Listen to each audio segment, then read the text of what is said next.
Hello, and welcome to Board Game Inquisition, where we are fanatical about everything board games. We love to talk about the games in our collection by writing reviews, posting pictures online, and of course making YouTube videos. Today I'd like to talk to you about one of my newly found favourite games, Grand Austria Hotel, and here are 5 things I think that you should know about it. Grand Austria Hotel by Mayfair Games is a game for 2 to 4 players, in which you take on the role as a hotelier in 19th century Vienna. The aim of the game is to acquire as many patrons as possible and have them spend the night in your hotel. Guest cards fuel the game mechanics, as you need to acquire guests to have them come stay in your hotel. Of course they're picky customers, and initially they'll only come to your cafe, where upon feeding them exactly what it is they require, they'll spend the night. Dice are intimately connected with the abilities available to you in any particular round, as they determine exactly which actions are available and also the quality of those actions based on the number of dice.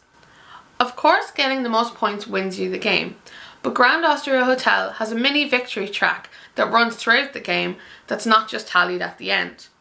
The Emperor track encourages you to stay high on its number scale so that you receive bonuses, and those who don't receive negatives. As for similar games to Grand Austria Hotel, I'd have to recommend Troyes. It's very similar in the sense that when you roll dice, those dice determine the actions available to you, albeit a lot more cutthroat. It also is a little reminiscent of a game like Fresco, where it comes to set collecting and where you want to gather colours together and then you receive a bonus for such gatherings. The setup is very straightforward for Grand Austria Hotel, and all of the variables are marked very neatly on the boards themselves so that you can know exactly what to pull out of the box. It takes roughly an hour for 2 well-versed players to play this game, and I could definitely imagine it taking longer with more players or with players who are prone to analysis paralysis. There is definitely a wide variety of decisions you can make on each of your turns. As for replayability, there is such a huge variety in not only the staff cards, but the guests who come to your room, and of course all the bonus cards are different each time you play, that the game, never, while feeling similar, never is identical. Aesthetically, this game is full of charm and whimsy. It's bright, it's colourful, and it's pleasant to look at. I think the unique selling point of this game is its dice mechanic, which I find to be very different to other dice games. It allows you to manipulate the dice in a way that feels much more satisfactory than just rolling random dice. Okay, so in review, we'll talk about the negatives first. I have major issue with the symbolism on the cards.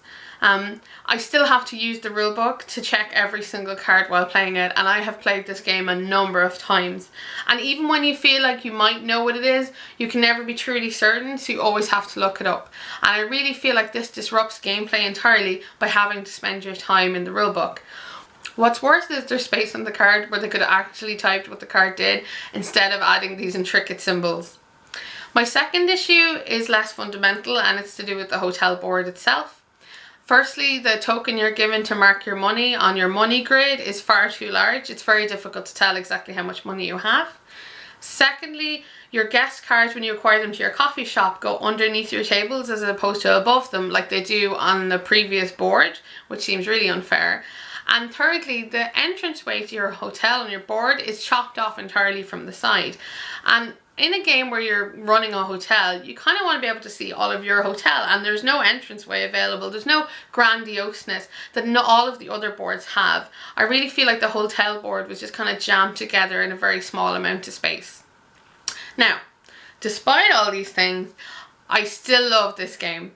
It is really, really fun to play. It's exciting. You always feel busy. There's always something to do. There's always something to be thinking about. And because there are so many little goals spread throughout the game, it feels very satisfying to achieve those things. In particular, the Emperor track adds a sense of urgency to the game that maybe it needed, I'm not really sure, but it definitely keeps you on your toes. It's got all those elements of what I consider like satisfying gaming, where you're gathering your things and you're getting points and it's giving you more points, and I'm not sure if other people enjoy that as much as I do, but this game is certainly very satisfactory to me, and I would definitely recommend it for your collection. I would most importantly stress that it's very, very good with 2 players, probably at its best with 2.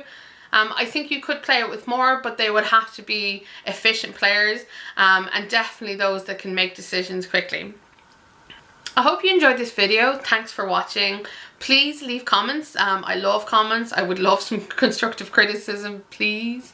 Also, feel free to subscribe if you like what we do, because you know, everybody needs validation, including me.